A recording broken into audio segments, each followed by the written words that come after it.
நம்முடைய ஆண்டவருடைய அன்பை குறித்து ஒரு சில காரியங்களை உங்களோடு கூட நான் பேச விரும்புகிறேன்.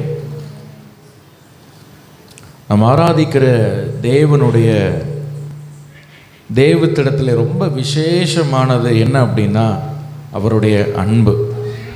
ஆமென் சொல்லுங்க. ஹல்லேலூயா. அவர் நம்மேல் வச்ச அன்பு அது இந்த உலகம் கொள்ளக்கூடாத ஒரு பெரிய அன்பை அவர் நம்மேல் வைத்திருக்கிறார். ஹல்லேலூயா.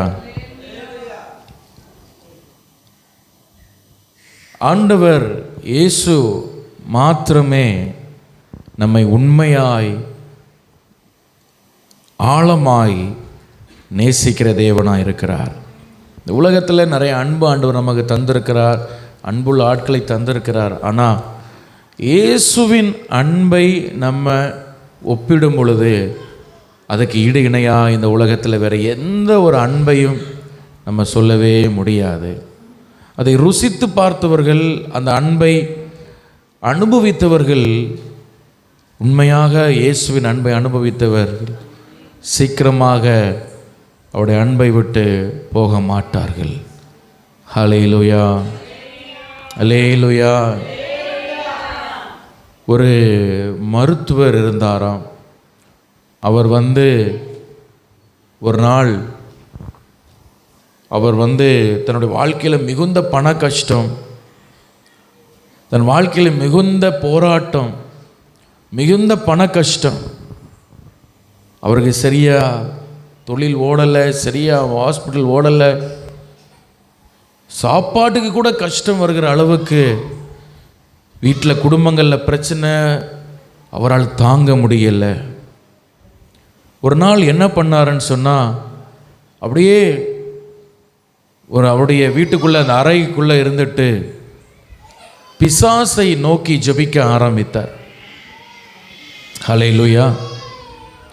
எதை பார்த்து ஜெபம் பண்ணார் சொல்லுங்க? பிசாசை பார்த்து ஜெபம் பண்ணார். லூசிஃபர், பிசாசு அப்படின்னு சொல்லி கூப்பிட்டு அந்த பிசாசு இடத்துல ஜெபம் பண்ணி கொண்டிருக்கும் பொழுது அவருக்கு அறைக்குள்ள பிசாசு வந்தது. சாத்தான் வந்து நின்றான். முகமுகமாய் சாத்தானை பார்க்குறாரு. அந்த சாத்தான் கேட்குறது, உனக்கு என்ன வேணும்? அப்போ இவர் சொல்கிறாரு, இவர் என்ன சொல்லி ஜெபம் பண்ணார் தெரியுமா? சாத்தானே, என் ஆத்மாவை நீ எடுத்துக்க, என் ஆத்மாவை நான் உனக்கு தாரேன், ஆனால் நான் சொல்கிறது நீ எனக்கு செய்யணும். நடந்த சம்பவம், இது உண்மையான சம்பவம். அவருக்கு பேர் எனக்கு மறந்துட்டு, ஆனால் அது உண்மையான சம்பவம், ரொம்ப அதிர்ச்சியான ஒரு காரியம். அப்போ சாத்தான் வந்து நிற்கிறான். உனக்கு என்ன வேணும்னு கேட்குறான். இவர் சொல்கிறார், எனக்கு பணம் நிறைய வேணும், எனக்கு காசு நிறைய வேணும். அதுக்கப்புறம் சாத்தான் சொல்லி, இந்த முதல் உனக்கு நிறைய பணம் வரும், நிறைய காசு வரும், ஆனால் உன் ஆத்மா எனக்கிட்ட தான் நீ தரணும். சரி, ஓகே, ஆத்மாவை நான் உனக்கு தர்றேன்னு சொன்னோன்னு சாத்தான் மறைஞ்சிட்டான். அன்னையிலேருந்து அவருக்கு பயங்கர காசு, அக்கௌண்ட்டில் காசு விழுந்துக்கிட்டே இருக்குது. எங்கேருந்து வருதுன்னு தெரியாது, யார் போடுறாங்கன்னு தெரியாது. வீட்டு வாசலில் காசு இருக்கும், திடீர்னு தூங்கி எழும்புவார், வீட்டுக்குள்ளே பணம் இருக்கும், அக்கௌண்ட்டில் பணம் கோடி கோடியாய் பணங்கள். ஹல்லேலூயா. இவருக்கு ஒரே சந்தோஷம். சாத்தான் எனக்கு தந்துட்டான், ஆசீர்வதிச்சிட்டான், அதை தந்துட்டான். சாத்தானுக்கு இந்த உலகத்தில் உள்ள எல்லா ஐஸ்வர்யத்தையும் கொடுக்க அவனுக்கு முடியும். ஹல்லேலூயா. எல்லாத்தையும் கொடுத்துட்டான். இப்போ கொஞ்ச நேரம் கழித்து திரும்ப ஒரு நாள் அதே போல், சாத்தானே நீ வா, என் ஆத்மா உனக்கு தாரேன் அப்படின்னு சொன்னா, சாத்தான் திரும்பவும் வந்தது. உனக்கு என்ன வேணும்னு கேட்டது. அவன் சொன்ன, எனக்கு அழகழகான பெண்கள் வேணும், என் இச்சையை தீர்த்து கொள்வதற்கு அசுத்த காரியங்கள் அவன் செய்வதற்கு மனதில் திட்டம் வைத்து எனக்கு அழகழகான பெண்களை கொண்டு வர வேண்டும். சாத்தான் சொல்லிச்சு, உனக்கு நான் பெண்களை தருவேன் என்று சொல்லி அது மறைந்து போனது. அன்றையிலிருந்து சில பெண்கள் சினிமாவில் ஆக்ட் பண்ணுறவங்க, அப்படி பெரிய பெரிய இடங்கள்லேருந்து அசுத்த காரியங்களை செய்கிற விபச்சாரிகள், இவனை வேசித்தனங்கள் செய்கிறவர்கள் இவனை தேடி வர ஆரம்பித்தார்கள். இப்படி பண்ணியிருந்தான். இப்படி 2-3 மாதம் போச்சு. திடீரென்று ஒரு நாள் சொன்னான், பிசாசே, சாத்தானே, என்னட்ட வா. அது வந்து நின்றுச்சு. இப்போ உனக்கு என்ன வேணும்னு கேட்டது. இந்த உலகத்தில் எங்கேயுமே கிடைக்காத ட்ரக்ஸ், போதைகள் எனக்கு வேணும், மது காரியங்கள் எனக்கு வேணும், சாரா எனக்கு வேணும், நீ எனக்கு தரணும் அப்படின்னு சொல்லிச்சு. என்ன பிராண்டாக இருந்தாலும் உனக்கு தாரேன். ஹல்லேலூயா சொல்லி அந்த பிசாசு எல்லா போதை வஸ்துக்கள், ஊசிகளை போட்டான், எல்லாவற்றையும் அவர் அனுபவித்தார். ஹல்லேலூயா. இந்த உலகத்தில் என்னென்னலாம் அனுபவிக்கிறோன்னு நினைச்சானோ எல்லா போதைகளையும், அசுத்தங்களையும், வேசித்தனங்களையும், பணங்களை வைத்து கொண்டு தேவையில்லாத எல்லாவற்றையும் அனுபவித்தான். ரொம்ப சந்தோஷமாக இருக்கிறது போல இருந்தது. இப்படி பல வருஷம் போய் கொண்டிருக்கும் பொழுது ஒரு நாள் இவன் அழைக்காமலே சாத்தான் இவன் அறைக்கு வந்து நின்றது. அந்த சாத்தான் சொல்லி இவனை பார்த்து முறைத்து பார்த்து கொண்டிருந்தது. அப்படி முகரூபம் ரொம்ப கொடூரமாக இருந்தது. இவன் அப்படியே பயந்து போனான். நான் உன்னை கூப்பிடவே இல்லை, நீ எதுக்கு வந்த? அது பலமாக இவனை பார்த்து சிரித்தது. அது சொல்லிச்சு, நான் உன் ஆத்துமாவை எடுத்துக்கொள்ள போகிறேன். அவன் சொன்னான், இல்லை நான் சின்ன வயசு, நான் வாலிப வயசு, என் வாழ்க்கையில் நான் அனுபவிக்க வேண்டிய நிறைய இருக்குது, நீ இப்போவே இல்லை, நீ இப்போ நான் விட்டேன்னா இனி உன்னை நான் எடுக்க முடியாது என்று சொல்லி அந்த சாத்தான் அப்படியே அவனுடைய ஆத்துமாவை எடுத்துக்கொண்டு ஒரு இருளான பாதாளத்துக்குள் இவன் கதறி கதறி கதறி கதறி பயந்து அழுது, அந்த பிசாசு கேட்கவே இல்லை, அவனை ஆத்துமாவை எடுத்து போனது. அவன் அப்படியே மரித்து போனான். இது நடந்த ஒரு சம்பவம். ஹல்லேலூயா.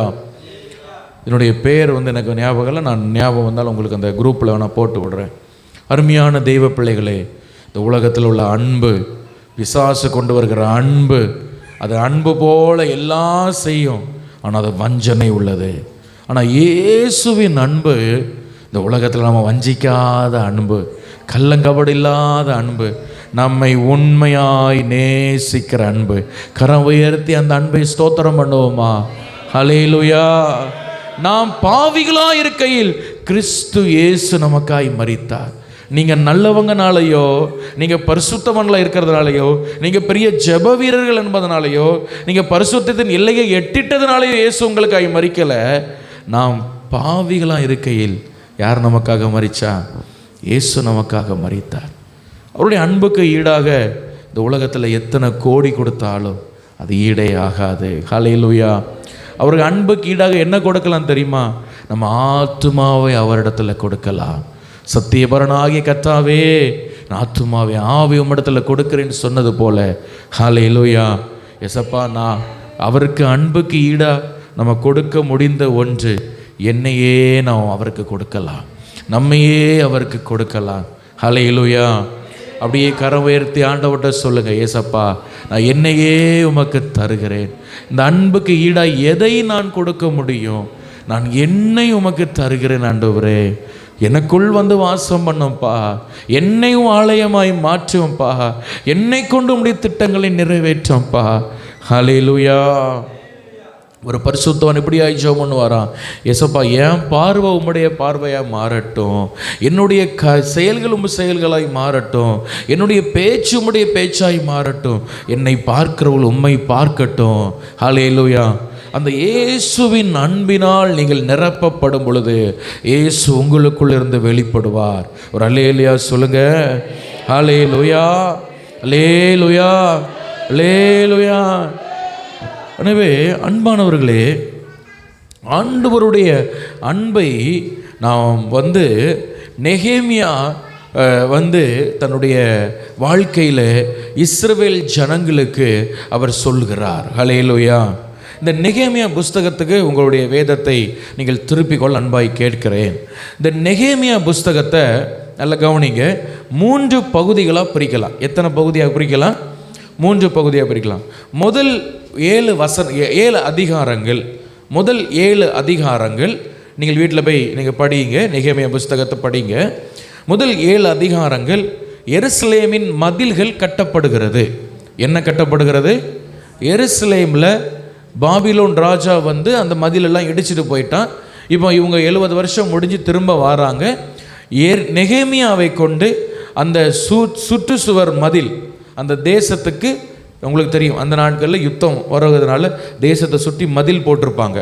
இன்றைக்கி மிலிட்ரியெல்லாம் வச்சுருக்காங்க பாருங்கள், நம்ம தேசத்தை சுற்றி பார்டர்ஸில் மிலிட்ரி வச்சுருக்காங்க பாருங்கள்.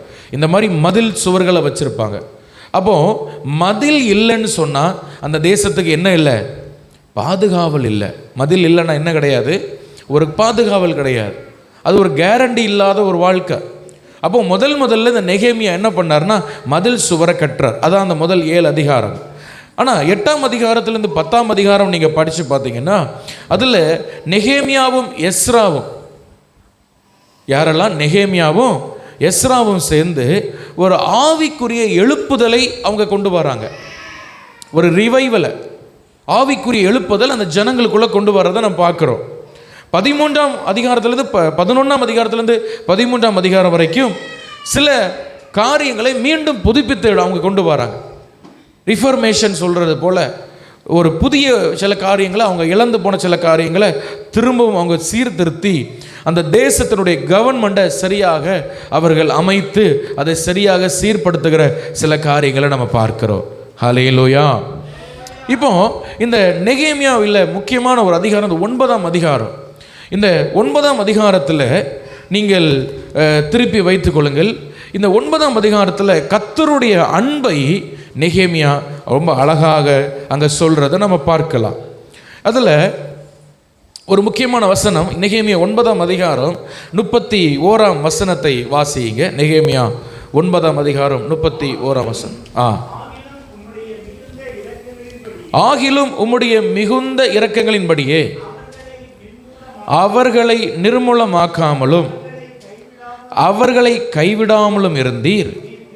நீர் கிருபையும் இரக்கமும் உள்ள தேவன். ஒரு அல்லேலூயா, ஹல்லேலூயா.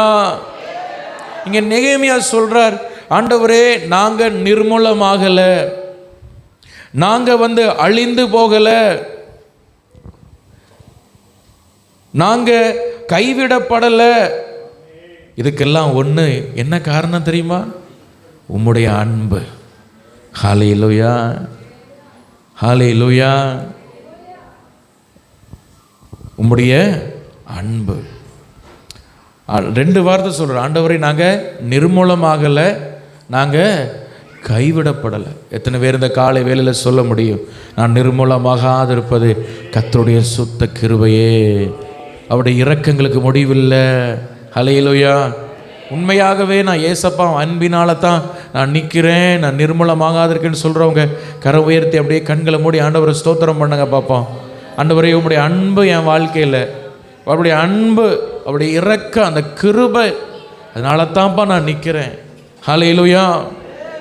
இந்த நெகேமியா என்ன நடந்தது அப்படின்னு சொன்னால், இந்த நெகேமியா யார் என்று சொன்னால் அவர் ஒரு நல்ல கவர்மெண்ட்டில் நல்ல ஒரு வேலையில் இருந்த மனுஷன்.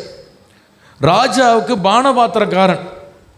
இன்றைக்கி நம்ம சொல்ல போனால் விளையாடாதம்மா, இன்றைக்கி சொல்ல போனால் நல்ல ஒரு கவர்மெண்ட் உத்தியோகம், நல்ல ஒரு கவர்மெண்ட் வேலை அவருக்கு. திடீரென்று எரேமியாவுக்கு ஒரு செய்தி வருகிறது. எரேமியாவுக்கு ஒரு நியூஸ் வருது, நெகேமியாவுக்கு நியூஸ் வருது. என்ன நியூஸ் வருது நெகேமியாவுக்கு? நெகேமியா, எருசலேம் நகரம் பாழா கிடக்குது, நம்ம வாழ்ந்த ஊர், நம்ம வாழ்ந்த பட்டணம் பாழாய் கிடக்குது, அங்கே எல்லாம் மதில் சுவரெல்லாம் எரிந்து நாசமாக இருக்குன்னு சொன்னோன்னே நெகேமியா ராஜாட்ட பெர்மிஷன் கேட்டு திரும்ப அந்த மதிலை கட்டுறாரு. ஒரு ஆமேன்னு சொல்லுங்க. ஹல்லேலூயா. மதில் எல்லாம் கட்டுறாரு. மதில் எல்லாம் கட்டி முடிச்சார். எத்தனை நாளைக்குள்ளே கட்டினார் தெரியுமா? வெறும் 52 நாளைக்குள்ளே அந்த முழு மதிலையும் கட்டி முடிச்சு அந்த கேட் எல்லாம் போட்டு ரொம்ப அழகாக வச்சுட்டார். ஹல்லேலூயா. சரி, இப்போ வேலை முடிஞ்சு இனி ரெஸ்ட் எடுக்கலாமா? ஹல்லேலூயா. நெகேமியா அப்படி நினைக்கல. அவருக்கு வந்த வேலை என்ன? அவருக்கு வந்த வேலை என்ன? ஆண்டவர் கொடுத்த வேலை என்ன? அந்த மதிலை கட்டணும். அதுதான் அவருக்கு இருந்த தரிசனம். இப்போ மதிலை கட்டியாச்சு. இப்போ சும்மா அவ்வளோதானே, இனி நெகேமியா சாப்டரை முடிக்கலாம்ல, அப்படி அமைதியாக சந்தோஷமாக இருக்கலாம். அவர் அப்படி இருக்கலை. ஒரு உண்மையான ஆவிக்குரிய தலைவனுடைய இருதயம் நெகேமியாவுக்கு. அவர் பார்த்தாரு, இந்த எருசலேமினுடைய மதில் கட்டப்பட்டிருக்கு, இந்த எருசலேமினுடைய வெளிப்புற மதில் கட்டப்பட்டிருக்கு, ஆனால் இந்த ஜனங்களுடைய ஆவிக்குரிய மதில் எல்லாம் இடிக்கப்பட்டிருக்கு. இந்த ஜனங்கள் ஆவிக்குரிய விஷயத்தில் யாரும் சரியில்லை. எல்லாம் ஆண்டவரை மறுதளிச்ச ஒரு பெரிய கூட்டம் இப்போ நிற்கிது. ஹல்லேலூயா. நெகேமியாவுக்கு முன்னாடி ஒரு பெரிய கூட்டம் ஜனங்கள் நிற்கிறாங்க. எல்லாம் ஆண்டவரை மறுதளித்தவங்க, எல்லாம் ஆண்டவரை கோபப்படுத்தினவங்க, எல்லாரும் ஆண்டவரை வேதனைப்படுத்துகிறவங்க. அதனாலேயே இவங்கெல்லாம் அடிமைத்தனத்துக்கு போயிட்டு நல்ல 70 வருஷம் ஆண்டவர் தலையில் நல்லா கொட்டுன்னு கொட்டி திரும்ப உட்கார வச்சிருக்காரு. இப்போ எல்லாம் விக்கட்டா கக்கட்டான்னு உட்காந்துருக்கு. அல்லேலூயா. இப்போ நெகேமியா வந்து பார்க்குறாரு, இனி அலங்கம் கட்டியாச்சுல, இனி நல்ல மட்டன் பிரியாணி சாப்பிட்டு தூங்கலை. அவருக்குள்ள ஒரு தாகம், அதான் ஒரு ஆவிக்குரிய தலைவனுக்குள்ள ஒரு வாஞ்சை, ஒரு தரிசனம். இந்த ஜனங்களை நான் ஆவிக்குரிய விஷயத்தில் எழுப்பணுமே. அல்லேலூயா. எருசலேம் மதில் கட்டப்பட்டிருக்கு, ஆனால் அது பாதுகாப்பு கிடையாது.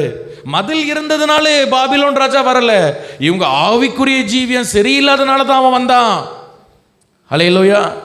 மதில் நல்லா இருந்தனால வந்தானா? அல்லேலூயா. மதில் இல்லாதனால உள்ள வரல, மதில் எல்லாம் கரெக்டாக தான் இருந்துச்சு அவன் வரும்பொழுது. இவங்க ஆவிக்குரிய ஜீவியம் சரி. நான் சொல்கிறேன், உங்கள் ஆவிக்குரிய ஜீவியம் சரியில்லைனா உங்களுக்கு பாதுகாப்பு கிடையாது. You lack protection. அல்லேலூயா. தேவனோடு உள்ள உறவு உங்களுக்கு சரியில்லை, உங்களுக்கு பாதுகாப்பு கிடையாதுங்க. உங்களுக்கு பாதுகாப்பு கிடையாது, உங்கள் குடும்பத்துக்கு பாதுகாப்பு கிடையாது. அல்லேலூயா. நான் அதனால தான் உபவாச ஜெபத்தில் நான் ஒரு நாள் சொன்னேன், ஞாபகம் இருக்கு எனக்கு. ஒவ்வொரு குடும்பத்துக்கும் ஒரு ஜாமக்காரன் வேணும். ஒவ்வொரு குடும்பத்துக்கு என்ன வேணும்? ஜாமக்காரன். ஜாமக்காரன்னா என்னது?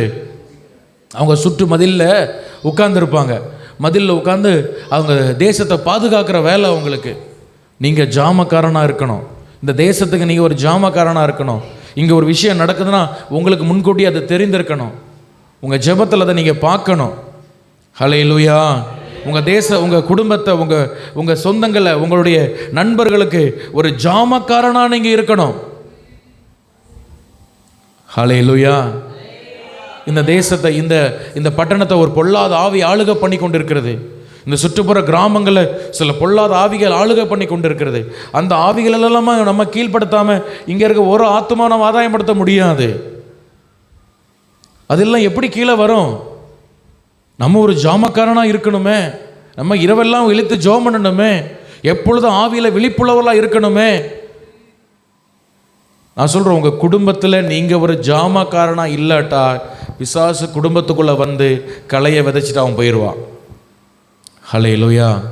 இப்போ நெகேமியா பார்க்குறாரு, பாபிலோன் ராஜா உள்ளே வந்ததுக்கு காரணம் மதில் சுவர் இல்லாதது இல்லை, இவங்க ஆவிக்குரிய வாழ்க்கை சரியில்லை. இவங்க ஆண்டவரை கோபப்படுத்திட்டாங்க. அதனால தான் ஆண்டவர் இவர்களை தண்டித்தார். இவர் என்ன பண்ணார் தெரியுமா? ஸ்பெஷல் ஃபாஸ்டிங் ப்ரேயர் போட்டார். நம்ம சபையில் இப்போ போடுறோம் பாருங்கள், அந்த மாதிரி. ஹல்லேலூயா. நெகேமியா 9ஆம் அதிகாரம் முதல் வசனங்கள் வாசிக்க வேண்டாம், நீங்கள் அதை பாருங்கள். அதில் பார்க்குறோம், ஸ்பெஷல் ஃபாஸ்டிங் ப்ரேயர் அவர் அறிவிக்கிறார். ஜனங்கள் வர்றாங்க உபவாசம் பண்ணுறதுக்கு வர்றாங்க. ஹல்லேலூயா. அப்படி உபவாசம் பண்ண வரும்பொழுது, ஆமென், ஸ்தோத்திரம், அவர் சில காரியங்களை அங்கே சொல்கிறதை பார்க்கிறோம். அப்போ ஒரு ஆவிக்குரிய ஒரு ஆவிக்குரிய தலைவனை நீங்கள் எப்படி கண்டுபிடிக்கலாம் தெரியுமா?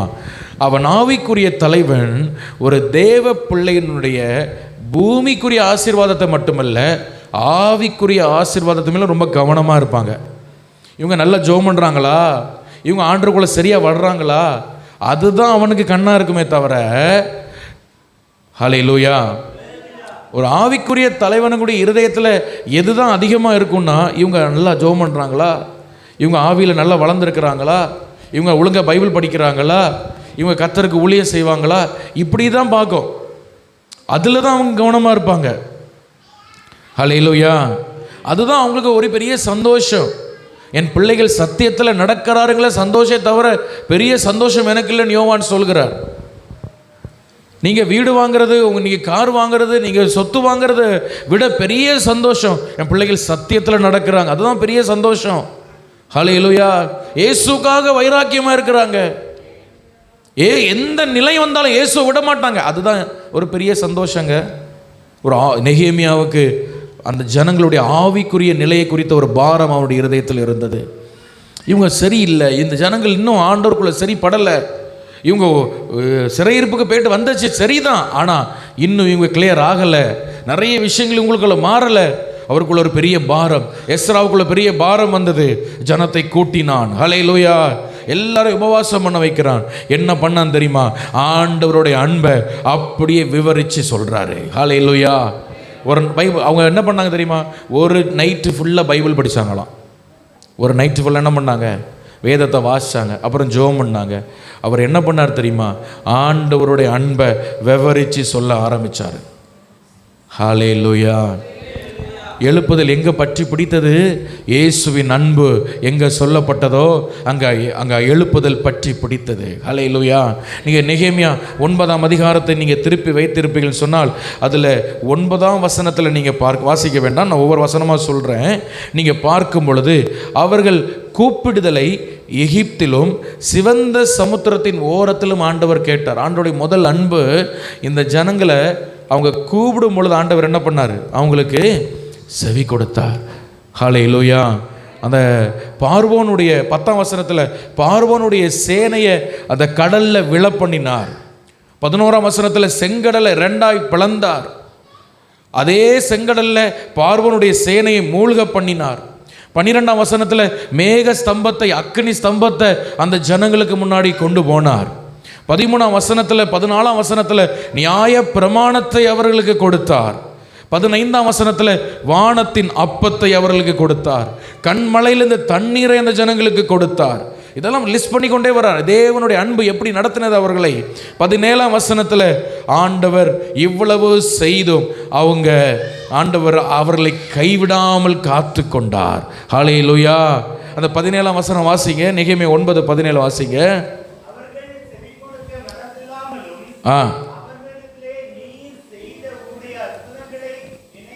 நினையாமலும் போய் தங்கள் கழுத்தை கடினப்படுத்தி தங்கள் அடிமைத்தனத்துக்கு திரும்பும்படிக்கு அவர்கள் கலகம் பண்ணி.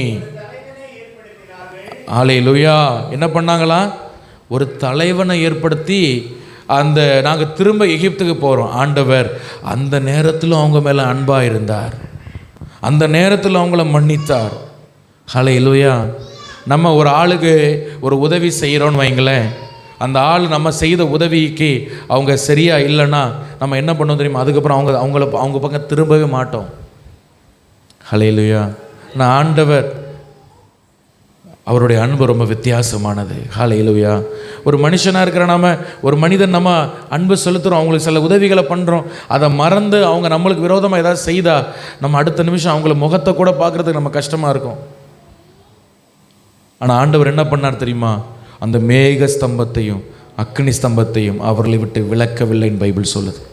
இத்தனைக்கும் அவங்க பாவம் செய்தாங்க, இத்தனைக்கும் அவங்க விக்கிரகத்தை வச்சு வணங்கினாங்க, அவங்களுக்குன்னு ஒரு தலைவனை ஏற்படுத்தினாங்க. ஆண்டவருடைய அன்பு எப்படி இருந்தது தெரியுமா?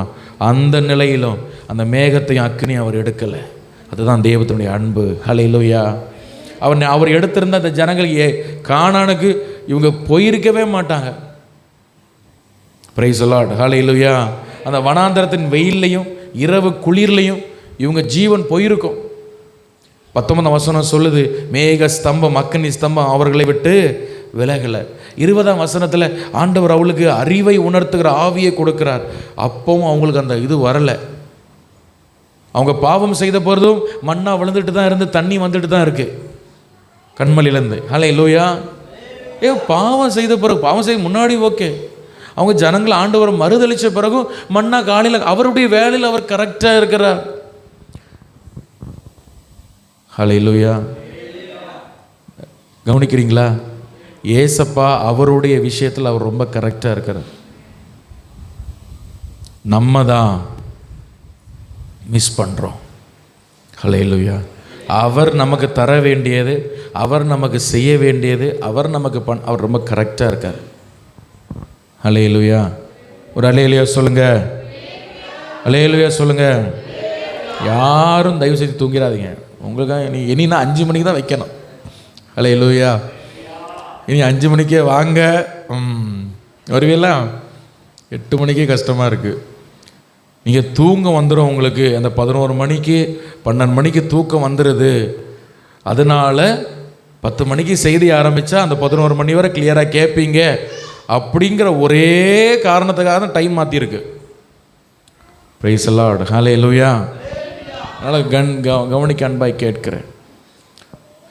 ஆண்டவருடைய அன்பு இவர்களை விட்டு மாறவே இல்லை. இவங்க மாறினாங்க. நல்லா கவனிங்க. 2 பேர் ரொம்ப ரொம்ப கரெக்டாக இருக்காங்க. யாரெல்லாம் தெரியுமா? ஆண்டவர் அவருடைய வேலையில் ரொம்ப கரெக்டாக இருக்கார், பிசாசு அவன் வேலையில் கரெக்டாக இருக்கான். ஹல்லேலூயா, ஹல்லேலூயா. பிசாசு கரெக்டாக இருக்கானா இல்லையா? கரெக்டாக இருக்கானா? அவன் கரெக்டாக இருக்கான். எங்கெங்கே ஆளுக என்னென்ன பண்ண அவன் டியூட்டி போட்டு அவங்க லிஸ்ட், அவங்க குடும்பமாக இருந்து ஒற்றுமையாக இருந்து அவன் செயல்படுறான். பிரைஸ் தி லார்ட், ஹல்லேலூயா. இந்த ராமதண்டத்தில் சில ஆவிகள்லாம் ஒற்றுமையாக இருந்து செயல்படுது. ஹல்லேலூயா. உண்மை. நீங்கள் ஒன்று விரட்டுங்க, அது என்ன பண்ண தெரியுமா? அது போய் அதுக்கு ஜோடியை கூட்டிகிட்டு வரும். அது ரொம்ப ஒற்றுமை. அவனுக்கு வேலையில் அவன் கிளியர். எனக்கு ஆச்சரியமாக இருக்குது, இந்த பயலுக்கு நைட்டும் கிடையாது பகலும் கிடையாது, அவன் வேலையில் அவன் கிளியராக இருக்கான். ஆண்டவரும் கிளியராக இருக்காரு. உறங்கிறது நம்ம தான். ஹல்லேலூயா. பிசாசும் கிளியராக இருக்கான், ஆண்டவரும் அவனை விட ரொம்ப தெளிவாக கிளியராக இருக்காரு. தூங்குறதும் கொட்டாய் விடுறதும் பசிக்குது நமக்கு. ஐயோ ஹல்லேலூயா. ஒரு நேரம் சாப்பிடான்னா பிரைஸ் தி லார்ட், ஹல்லேலூயா. கவனிங்க, நீங்கள் சரியாக இருந்தால் தான் ஆண்டவர் உங்களை ஆசீர்வதிக்க முடியும். நல்லா கவனிங்க. நீங்கள் ரட்சிக்கப்பட்டதுனாலையோ நீங்கள் சபைக்கு வர்றதுனாலையோ ஆண்டவர் உங்களை ஆசீர்வதிப்பார்னு தயவு செய்து நீங்கள் உங்களை ஏமாத்திராதீங்க. உங்களுக்கு ஒரு கிறிஸ்தவ பெயர் இருக்கிறதுனாலையோ, நீங்கள் ஒரு ரட்சிக்கப்பட்டு இருக்கிறதுனாலையோ, இல்லை ஒரு சபைக்கு வருவதனால் மாத்திரம் அந்த குவாலிஃபிகேஷனை மாத்திரம் பார்த்து ஆண்டவர் என்ன ஆசீர்வதிப்பார்னு தயவு செய்து நீங்கள் ஏமாந்து போயிடாதீங்க. வருகையில் இயேசு நியாய தீர்ப்பில் உங்களை கேள்வி கேட்கும் பொழுது எங்கள் பாஸ்டர் இதை சொல்லித்தரலன்னு சொல்லிடாதீங்க. ஹல்லேலூயா. உங்கள் ஜீவியம் சரியாக இருந்தால் தான், உங்கள் ஜெபம் சரியாக இருந்தால் தான், நீங்கள் உபவாசத்தில் சரியாக இருந்தால் தான், இரவு ஜெபங்களில் சரியாக இருந்தால் தான், உங்கள் அர்ப்பணத்தில் நீங்கள் சரியாக இருந்தால் தான் கர்த்தர் உங்களை ஆசீர்வதிக்க முடியும், உங்களை பயன்படுத்த முடியும். ஆமென். எத்தனை பேர் விசுவாசிக்கிறீங்க? ஹல்லேலூயா. ஆனால் ரட்சிக்கப்பட்டவங்க, அபிஷேகம் பண்ணப்பட்டவங்க, பயங்கரமான காரியங்கள் எல்லாம் பைபிள் பார்த்தவங்க எல்லாம் இருக்காங்க, அவங்களாம் விழுந்து போனாங்க. அதனால நான் சபைக்கு வர்றேன், நான் எனக்கு ஒரு கிறிஸ்டியன் பேர் இருக்கிறது, நான் ரட்சிக்கப்பட்டிருக்கேன், ஞானஸ்தானம் எடுத்தாச்சு, கொஞ்சம் 2 அந்நிய பாஷை எனக்கு பேச தெரியும். ஹல்லேலூயா. ஆமாம், ரட்சிக்க அந்நிய பாஷை அபிஷேகம் பெறும் பொழுது அந்த பெற்ற அந்த ரிபா தான். ஹல்லேலூயா. 80 வயசானாலும் அதே ரிபாலே நிற்கணும். அது அடுத்த பாஷை பேசிடக்கூடாது. ஹல்லேலூயா. அது நான் அபிஷேகம் பெற்றேன். என்ன அபிஷேகம் பெற்றீங்க? அந்த 2 ரிபா. ஹல்லேலூயா. எப்படி நீங்கள் எப்போ ஆவியில் நீங்கள் வளர போறீங்க? பிரைஸ் தி லார்ட், ஹல்லேலூயா. ஆமாம், மூக்கில் பஞ்சு வைக்கிற நேரம் வரைக்கும் ரிபா சொல்லிட்டு இருக்கக்கூடாது, வளரணும் ஆவியில். பிரைஸ் தி லார்ட், ஆமென் சொல்லுங்க. ஹல்லேலூயா. பவுல் சொல்கிறான், நான் அனுதினம் புதிய பாஷைகளை, நான் உங்களை எல்லாரை விட நிறைய பாஷை நான் பேசுகிறேன்னு சொல்கிறேன். அன்பானவர்களே, இந்த சர்ச்சுக்கு வர்றதுனால, ஞாயிற்றுக்கிழமை அட்டண்டன்ஸ் போடுறதுனால ஆண்டவரை நான் ஆசீர்வதிப்பாருன்னு நீங்கள் எதிர்பார்த்தீங்கன்னா அதுக்கான பாஸ்டர் நான் கிடையாது. அதுக்கான அப்படி உங்களை நான் ஏமாற்றி உங்களை நான் வஞ்சிக்க நான் விரும்பலை. உங்களை நான் வஞ்சிக்க விரும்பலை, நான் உங்களை நேசிக்கிறேன். நான் சொல்கிறேன், இந்த சபையினுடைய தரிசனத்தோடு, இங்கே வைக்கிற ஒவ்வொரு கூட்டங்களோடு, இங்கே இருக்கிற ஒவ்வொரு காரியங்களோடு நீங்கள் இணைந்து கொண்டாதான், நீங்கள் எல்லாவற்றையும் கீழ்ப்படிந்து நீங்கள் இதில் இணைந்து கொண்டாதான் ஆண்டவர் இந்த சபையில் உங்களை கொண்டு வந்த நோக்கத்தை அவர் நிறைவேற்ற முடியும். ஹல்லேலூயா. நான் கல் மாதிரி இருப்பேன், ஆண்டவரை நான் அசைக்கணும்னு நினச்சிங்கன்னா ஆண்டவர் உங்களை அசைக்க முடியாது. ஹல்லேலூயா. அதனால நல்ல சின்ன பிள்ளைங்க, வாலிபர்களுக்கு நான் முக்கியமாக சொல்கிறேன், நீ அதிகாலையில் எழும்பி ஜெபம் பண்ணு. இப்போ நீ ரெஸ்ட் எடுக்கிற டைம் கிடையாது. நான் சொல்கிறது புரியுதா? வாலிபர்களுக்கு புரியுதா? நீ தூங்குற டைம் இப்போ கிடையாதுமா. அதுக்கு ஒரு டைம். நீ உழைக்க வேண்டிய நேரத்தில், முழித்திருக்க வேண்டிய நேரத்தில் நீ தூங்குனா, நீ ரெஸ்ட் எடுக்கிற ஒரு காலம் வரும், அன்னைக்கு உனக்கு ரெஸ்ட் கிடைக்காது. அன்னைக்கு நீ ஓடுற மாதிரி இருக்கும். ஹல்லேலூயா. நீ ரெஸ்ட் எடுக்க விரும்பும், உன் சரீரம் ரெஸ்ட்டை கேட்கும். 80 வயசு ஆகும், உன் சரீரம் முதுகு வலிக்கும், உன் கால் வலிக்கும், உனக்கு ரெஸ்ட்டு கேட்கும். ஆனால் அன்னைக்கு ரெஸ்ட் எடுக்க முடியாது. நீ இன்னைக்கு ரெஸ்ட் எடுத்தீனா அன்னைக்கு ரெஸ்ட் எடுக்க முடியாது. இன்னைக்கு நீ கண்ணு முழிச்சிரு, இன்னைக்கு நைட்டு முழிச்சு ஜெபம் பண்ணு, இன்னைக்கு உபவாசம் பண்ணு. நீ ரெஸ்ட் எடுக்க வேண்டிய காலம் வரும் பொழுது கர்த்தர் உனக்கு நிறைவான நன்மையை தருவார். ஹல்லேலூயா, ஹல்லேலூயா. ஆபிரகாம் ஆண்டவரை தான் சொன்னார், யோசேப்பிட்ட தான் சொன்னார். நீ நல்ல கஷ்டப்பட்ட ஆபிரகாம், யோசேப்பு, நீ நல்ல கஷ்டப்பட்ட வாலிப நாட்களில் நான் உன்னை என்ன தெரியுமா ஆண்டவர் யோசேப்பு எப்படி தெரியுமா ஆசீர்வதிச்சார்? அவனோட வயசான நாட்களில் அவன் சகோதரர்களோடு கூட இருந்து தன் பிள்ளையினுடைய 4ஆம் தலைமுறை மட்டும் பார்த்து நல்ல ரெஸ்ட் எடுத்து நல்ல தரிசனத்தோடு என் எலும்பை நீங்கள் கானானுக்கு கொண்டு போனோன்னு சொல்லி நல்ல தெளிவாக மறிக்கிறார். ஹல்லேலூயா. ஏன் அப்படி மறிக்கிறார்? வாலிப பிள்ளைங்க சொல்லுங்கள், ஏன் அப்படி மறிக்கிறார்? கஷ்டப்பட வேண்டிய காலங்களில் கஷ்டப்பட்டார், சாப்பாடை வெறுத்தார், தூக்கத்தை வெறுத்தார்.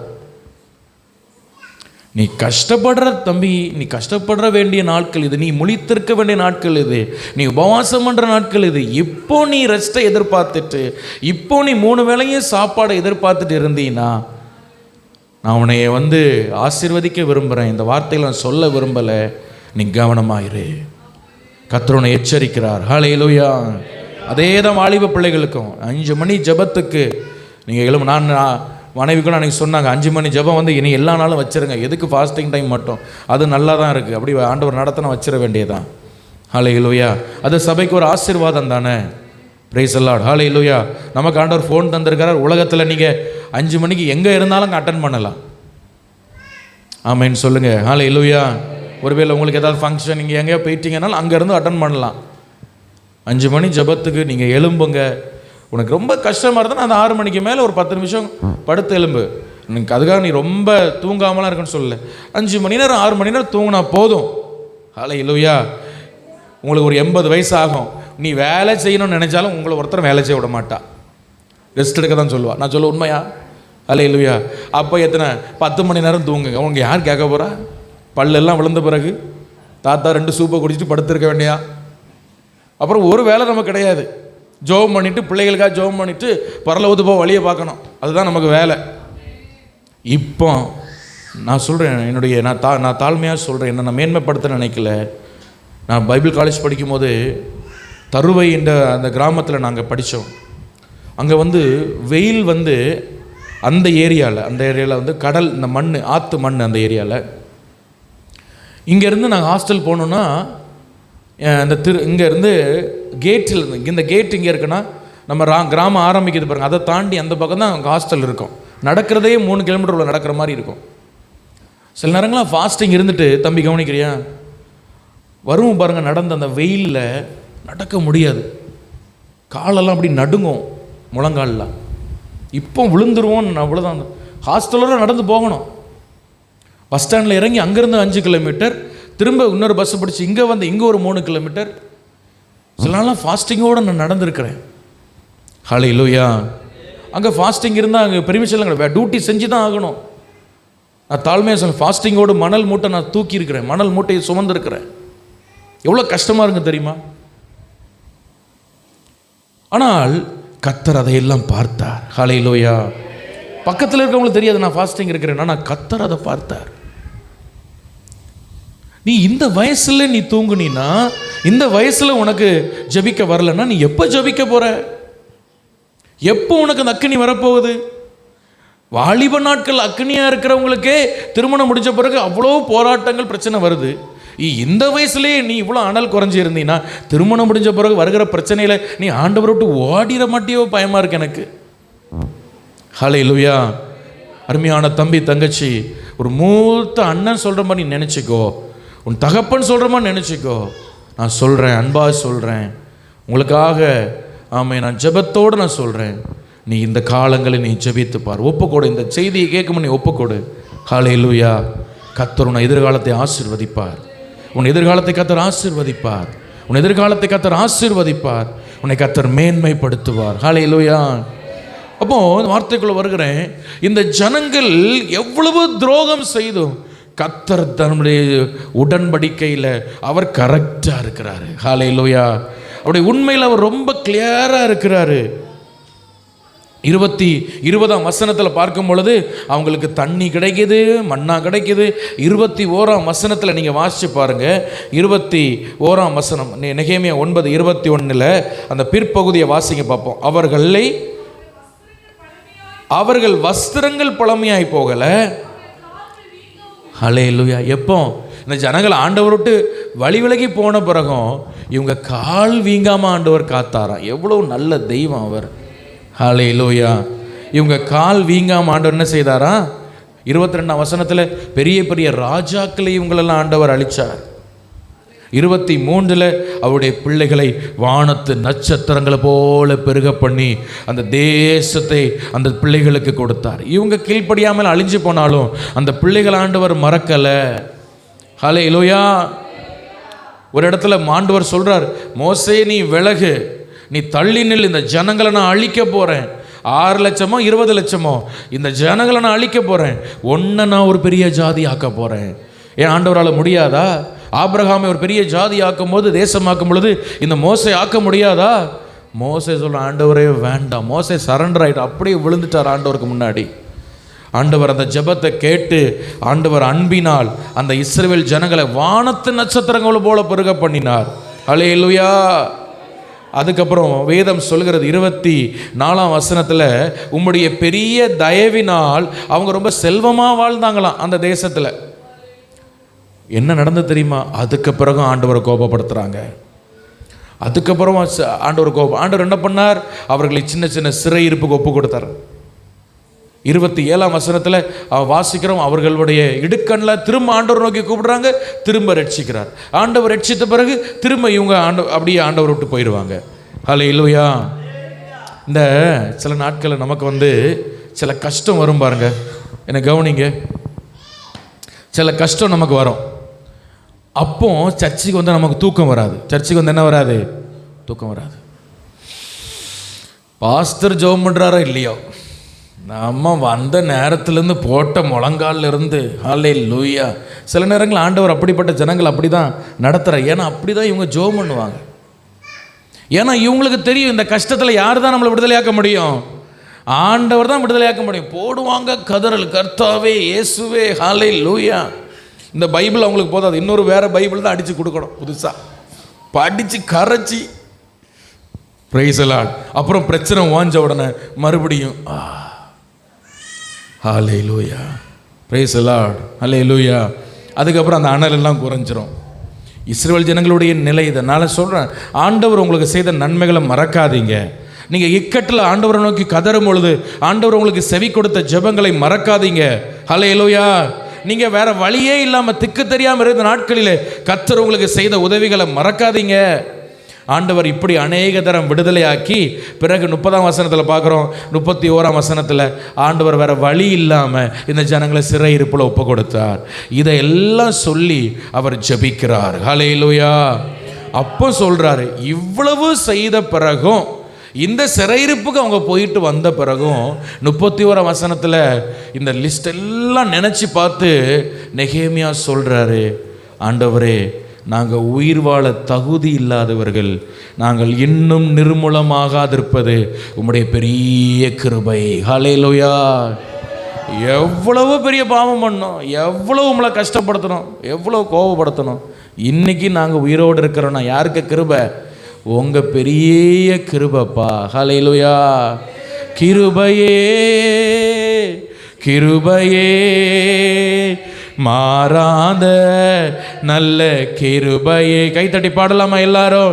கிருபையே கிருபையே மாறாத நல்ல கிருபையே, உங்க கிருபைதான் என்னை தாங்குகின்றது, உங்க கிருபைதான் என்னை நடத்துகின்றது, கிருபைதான் என்னை தாங்குகின்றது, உங்க கிருபைதான் என்னை நடத்துகின்றது. ஊழியத்தின் பாதையிலெல்லாம் என்னை உயர்த்தி வைத்த கிருபை இது. ஆமென். ஊழியத்தின் பாதையிலெல்லாம் என்னை உயர்த்தி வைத்த கிருபை இது. கிருபையே, எல்லாரும் பாடலாம். கிருபையே அப்பா, நாங்கள் வாழ்ந்த வாழ்க்கைக்கு நீர் எங்கள் வாழ்க்கையில் பாராட்டுற கிருபைக்கும் எவ்வளவு வித்தியாசம். ஹல்லேலூயா. நீர் எவ்வளவு நல்லவர். பாராத நல்ல கிருபையே, உங்க கிருபைதான் என்னை தாங்குகின்றது. உங்க கிருபைதான் என்னை நடத்துகின்றது. உங்க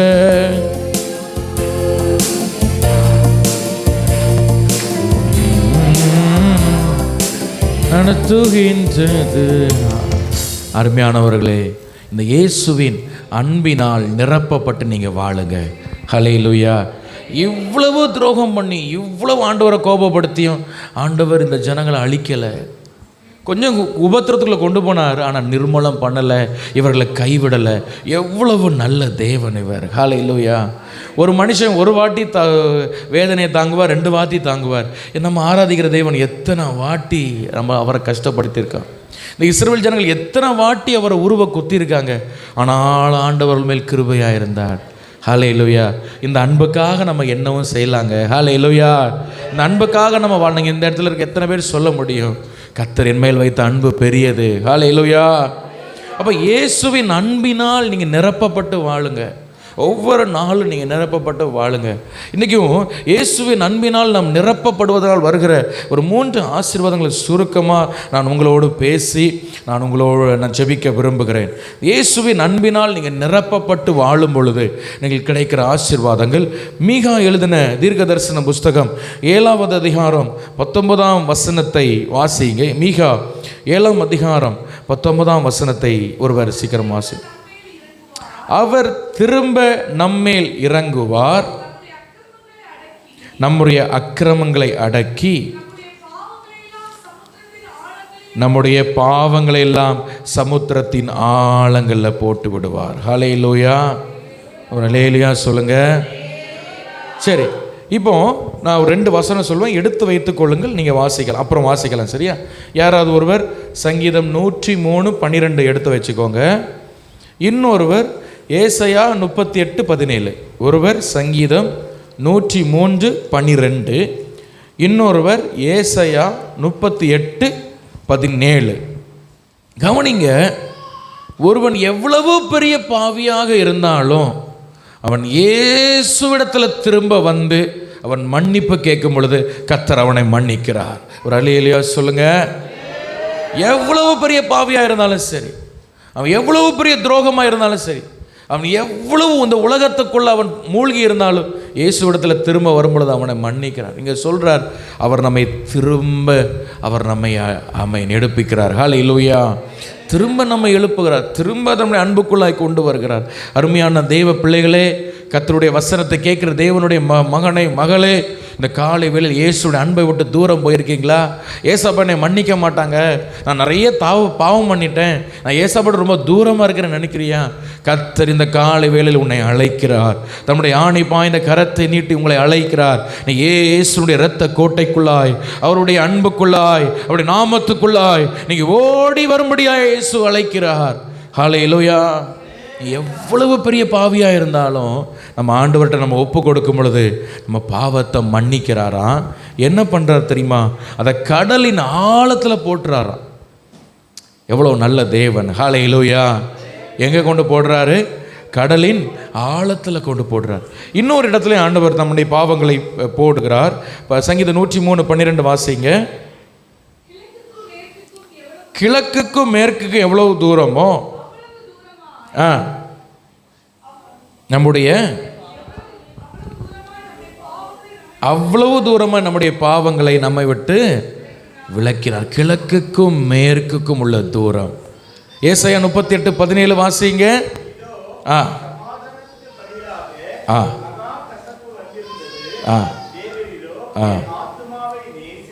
நேசித்து விலக்கினீர் என் பாவங்களை எல்லாம் உம் முதுகுக்கு பின்னாக எறிந்து விட்டீர். இல்லை, எத்தனை பேர் சந்தோஷமாக சொல்கிறீங்க ஹல்லேலூயா. அப்போ நம்ம ஆண்டவர் எப்படிப்பட்டவரா? கடலின் ஆழத்தில் அந்த பாவங்களை கொண்டு போட்டுறாரா.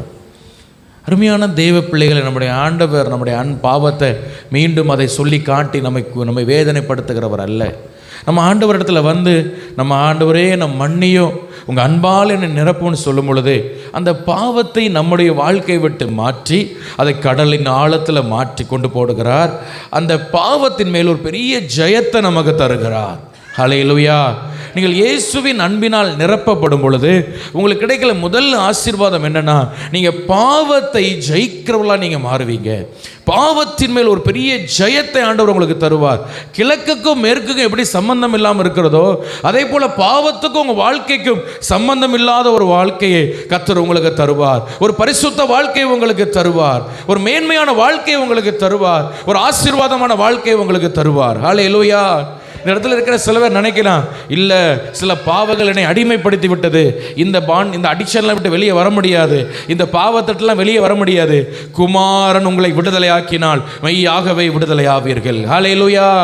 இந்த காலை வேளையிலே ஆமென் ஸ்தோத்திரம், இந்த ஜெப நேரங்கள் வரும்பொழுது இயேசுவின் அன்பினால் நிரப்பப்படுவீர்கள் என்று சொன்னால் இந்த பாவத்திலிருந்து கிழக்குக்கும் மேற்குக்கும் எவ்வளவு தூரமோ அப்படிப்பட்ட ஒரு பெரிய ஜெயத்தை ஆண்டவர் உங்களுக்கு தருவார். அந்த பாவத்தின் மேல் ஒரு பெரிய ஜெயத்தை கர்த்தர் உங்களுக்கு தருவார். ஹல்லேலூயா, ஹல்லேலூயா.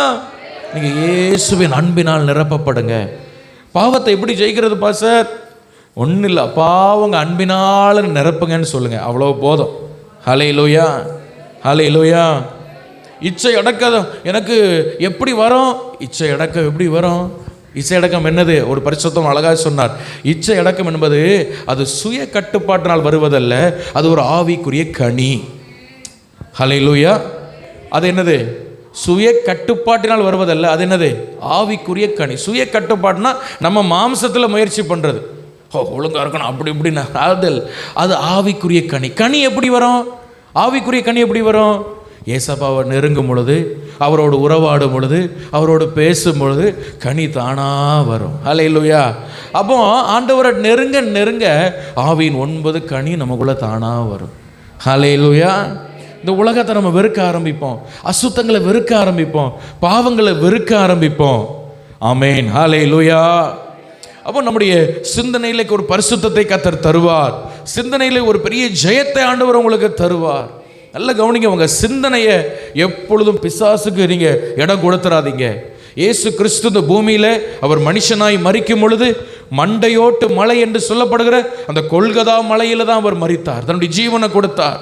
மனுஷனுடைய சிந்தனையின் மேல் இயேசுடைய இரத்தம் முதலாவது விழ வேண்டும் என்ற நோக்கத்தோடு. ஹல்லேலூயா. மனுஷனுடைய சிந்தனையில உங்களுக்கு ஒரு விடுதலை வேணும். உங்கள் சிந்தனையில் நீங்கள் விடுதலை எடுக்காமல் இருந்தீங்கன்னா பிசாசு உங்கள் வாழ்க்கையில் ஒரு நாள் உங்களை ஜெயத்துக்கு விடவே மாட்டான். ஹல்லேலூயா. அப்போ சிந்தனையை கெடுக்க முடியாதானா கெட்ட கெட்ட சொப்பனங்களை தருகிறான், அசுத்தமான காரியங்களை உங்களுக்கு தருகிறான். அசுத்தமான காரியங்களை நீங்கள் பார்க்குறீங்க, அசுத்தமான சினிமா காரியங்கள் அதெல்லாம் உங்கள் மூளைக்குள்ளே போய் ஸ்டோர் ஆகி கொள்கிறது. அதுக்கப்புறம் பிறகு ஒரு சர்ப்பத்தை போல் அதை தீண்டி உன்னை அதை அழித்து விடுகிறது. ஹல்லேலூயா. பார்க்கும் பொழுது ரொம்ப அழகாக இருக்குது, பார்க்கும் பொழுது ரொம்ப சூப்பராக இருக்குது, ஆனால் அது முடித்த பிறகு அது ஒரு பெரிய வலு சர்ப்பமாக எழும்பி உன் வாழ்க்கையை அதை அழித்து போடுகிறது, உன் பரிசுத்தத்தை அழித்து போடுகிறது. Praise the Lord. ஹல்லேலூயா. அப்போ உங்கள் வாழ்க்கையினுடைய அந்த அந்த கண்ட்ரோல், அந்த சிந்தனுடைய கண்ட்ரோல் வந்து உங்கள் அர்ப்பணத்தில் இருக்கிறது. ஆண்டவருக்கு எவ்வளோ தூரம் அர்ப்பணிக்கிறீங்க? ஒரு பரிசுத்தம் அழகாக சொன்னார். ஆண்டவர் ஏவாளை கூப்பிட்டு, ஏவாள் எங்க வா, பிசாசு ஏவாளை கூப்பிட்டு, ஏவாள் எங்க வா, ஆ காட்டு, இந்த ஆப்பிள் சாப்பிடு அப்படின்னா கொடுத்தான்? சொல்லுங்க, அப்படியே கொடுத்தான்? இல்லை, அவன் காட்டி கொடுத்தான். அவன் வேலை காட்டி கொடுக்குற வேலை மட்டும்தான். சாப்பிட்றதும் சாப்பிடாம இருக்க நம்ம வேலை. ஹல்லேலூயா. நீங்கள் ரோபோ கிடையாது. உங்களை ஆண்டவர் கீத்திருக்கெல்லாம் யூஸ் பண்ண முடியாது. கர்த்தர் நமக்கென்று சில சுய சித்தத்தை கர்த்தர் கொடுத்திருக்கிறார், அந்த வில் பவரை கொடுத்திருக்கிறார். அதை கர்த்தருடைய பரிசுத்தாவின் கரத்தில் ஒப்பு கொடுத்து ஹல்லேலூயா நீங்கள் ஜெபத்தில், வேதத்தில், துதியில், வசனத்தில், பிரசங்கத்தில் கர்த்தரை துதி, இதில் நீங்கள் அதிகமாக கவனம் செலுத்தினீங்கன்னா உங்கள் பரிசுத்தம் வளர்வதை நீங்கள் பார்க்க முடியும். ஹல்லேலூயா, ஹல்லேலூயா. உபவாசத்தில் நீங்கள் அதிகமாக கவனம் செலுத்தினீங்கன்னா உங்கள் பரிசுத்தம் வளர்கிறத நீங்கள் பார்க்க முடியும். அதுக்கு தான் நம்ம உபவாசம் பண்ணுகிறோம். ஆமென் சொல்லுங்க. ஹல்லேலூயா. அப்போ இயேசுவின் அன்பினால் நீங்கள் நிரப்பப்படும் பொழுது உங்களுக்கு கிடைக்கிற முதல் ஆசீர்வாதம், நான் என்ன சொன்னேன், பாவத்தின் மேல் ஒரு பெரிய ஜெயத்தை ஆண்டவர் உங்களுக்கு தருவார். ஹல்லேலூயா. இந்த நாட்களில் நீங்கள் உபவாசித்து ஜெபிக்கும் பொழுது தேவ அன்பினால் அதிகமாக நிரப்பப்படுங்க. தேவ அன்பினால் என்ன நிரப்புங்க ஆண்டவரேன்னு நீங்கள் கேளுங்க. ஆமென். அப்படி நிரப்பப்படும் பொழுது பாவத்தின் மேல் பெரிய ஜெயத்தை ஆண்டவர் உங்களுக்கு தருவார். இரண்டாவதாக எரேமியா தீர்க்கதரிசன புஸ்தகம் 5ஆம் அதிகாரம் 26ஆம் வசனத்தை வாசிப்போம். எரேமியா 5ஆம் அதிகாரம் 26ஆம் வசனம்.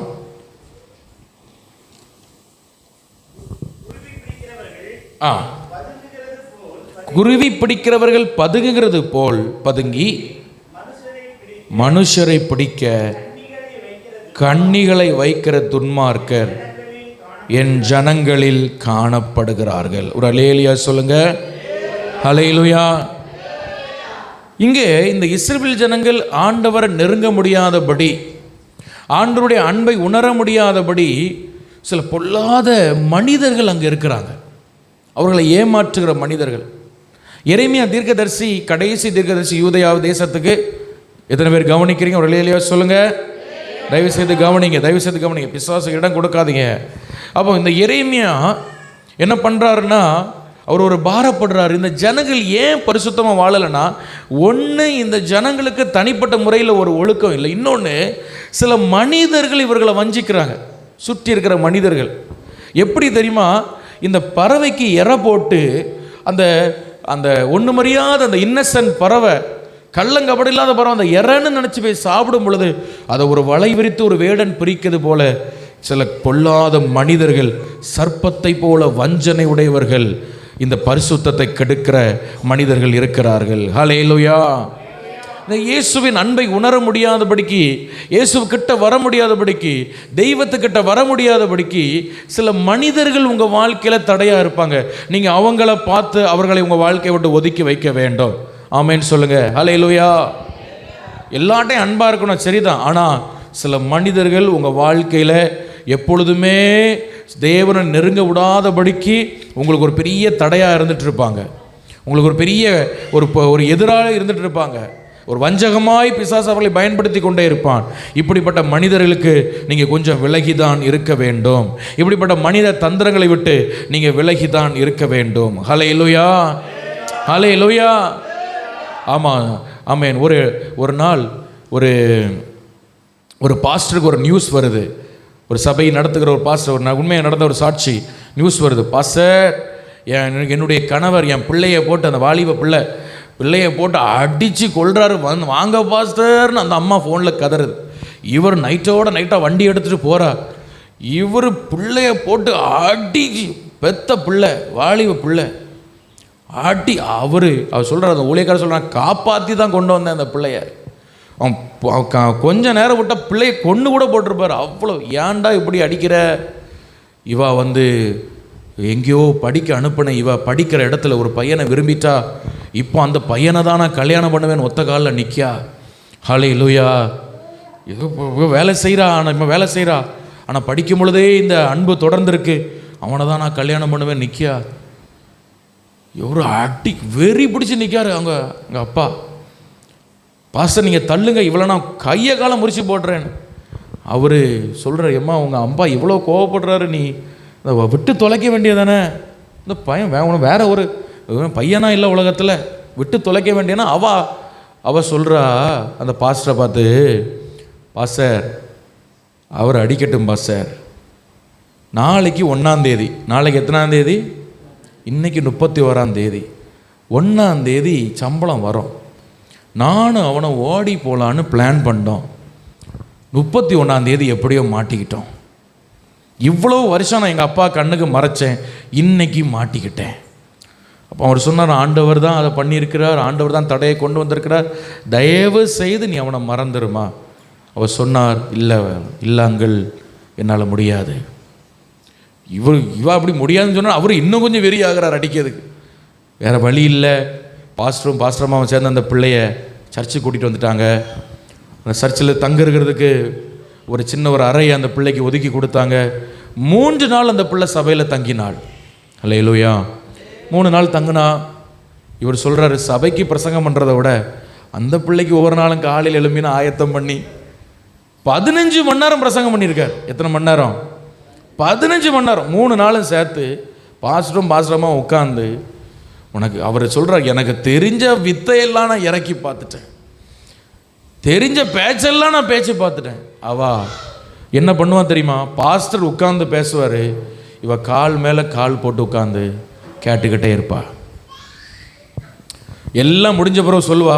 முதல் நாள் சொன்னா, பாஸ்டர் நீங்கள் ஊழியக்காரங்க, உங்களுக்கு நிறைய டைம் நீங்கள் என்னட்ட வேஸ்ட் பண்ணுறீங்க, உங்களுக்கு நிறைய டைம் இருக்குது, நீங்கள் உங்கள் ப்ரெஷியஸ் டைம் எல்லாம், உங்கள் விலை உயர்ந்த நேரத்தெல்லாம் என்னட்ட வேஸ்ட் பண்ணாதீங்க, வேஸ்ட்டு பாஸ்டர், வேண்டாம் அங்கிள் விட்டுருங்க, வேண்டாம் அங்கிள், என்னை கம்பல் பண்ணாதீங்க அங்கிள், விட்டுருங்க. சரிம்மா நீ போய் ரெஸ்ட் எடுக்கிறதுமா, சாப்பிட்டு ரெஸ்ட் எடு. அடுத்த நாள் இதே மாதிரி பிரசங்கம் பண்ணுவார், கூட்டு உட்கார வச்சு. இவர் வசனம், அந்த வசனத்தை எடுப்பார், இந்த வசனத்தை எடுப்பார், அதை சொல்ல இதை சொல்ல, எல்லாம் கேட்க இப்படி கால் மேலே கால் போட்டு ஜோராக கேட்பா. பாஸ்டர் அங்கிள் உங்கள் டைமை வேஸ்ட் பண்ணாதீங்க அங்கிள், நீங்கள் உங்களுக்கு எவ்வளோ ஊழியம் இருக்கும், நீங்கள் ஆண்டவரோடு எவ்வளோ டைம் ஸ்பெண்ட் வேண்டியவங்க, சும்மா இருந்து என்னட்ட நேரத்தை வேஸ்ட் பண்ணாதீங்க அங்கிள்னு. இவருக்கு என்ன பண்ணுறதுனே தெரியல. 3ஆம் நாள் இப்படி பிரசங்கம் பண்ணி முடிச்சுட்டு இதே வார்த்தை அவர் சொன்னோன்னு அவர் சொன்னாராம், அப்படி இருதயத்தில் அழுதாராம். ஆண்டவர் சொன்னாராம், இந்த ஒரு கேள்வி நீ அவள்கிட்ட கேளு. அப்போ இவர் கேட்டாராம், எத்தனை வருஷம் நீ லவ் பண்ணுற, எத்தனை வருஷம் காதலிக்கிற? நான் 7 வருஷம் நாங்கள் லவ் பண்ணிட்டோம்.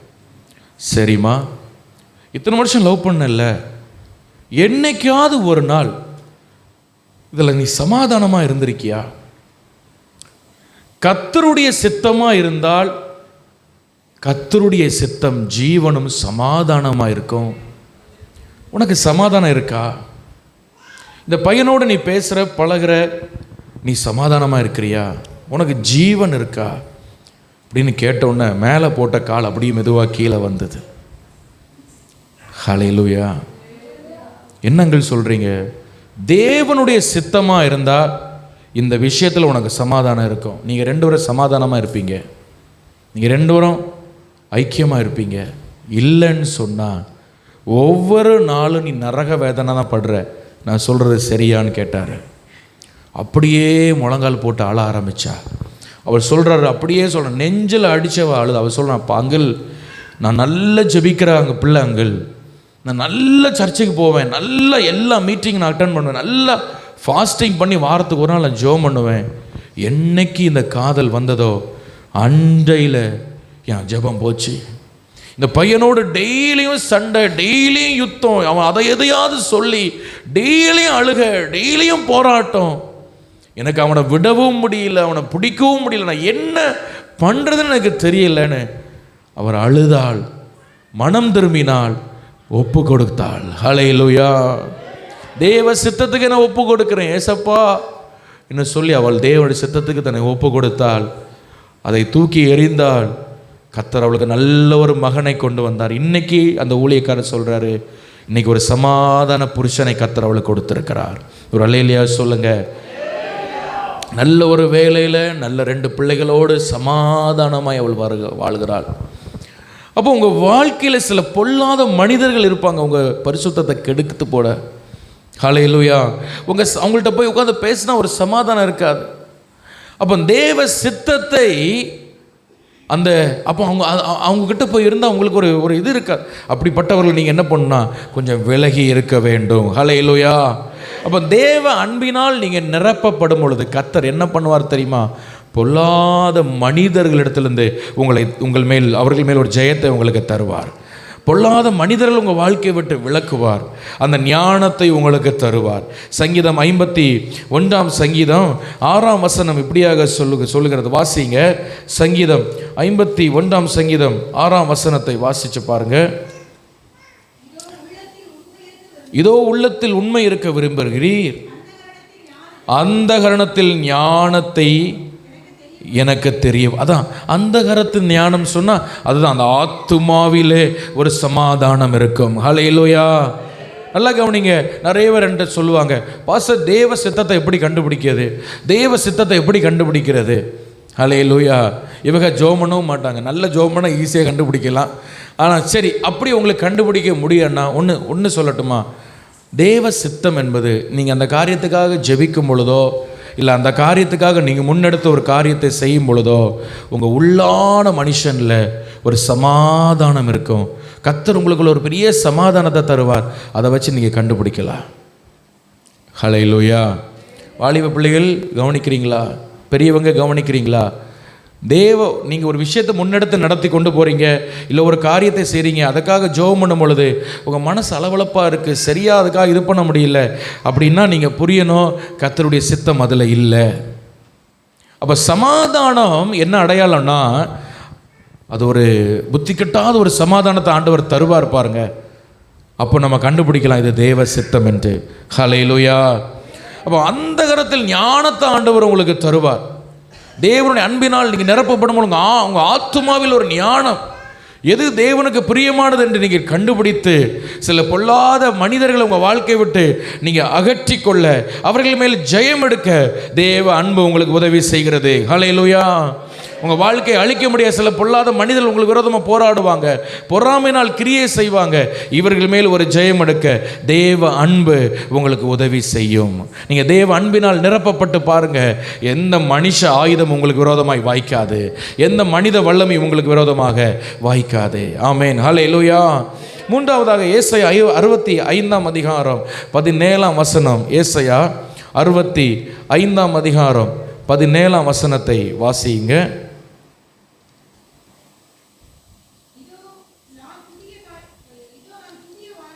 இதோ நான் புதிய வானத்தையும் புதிய பூமியும் சிருஷ்டிக்கிறேன், முந்தினவைகள் இனி நினைக்கப்படுவதில்லை, மனதிலே தோன்றுவதும் இல்லை.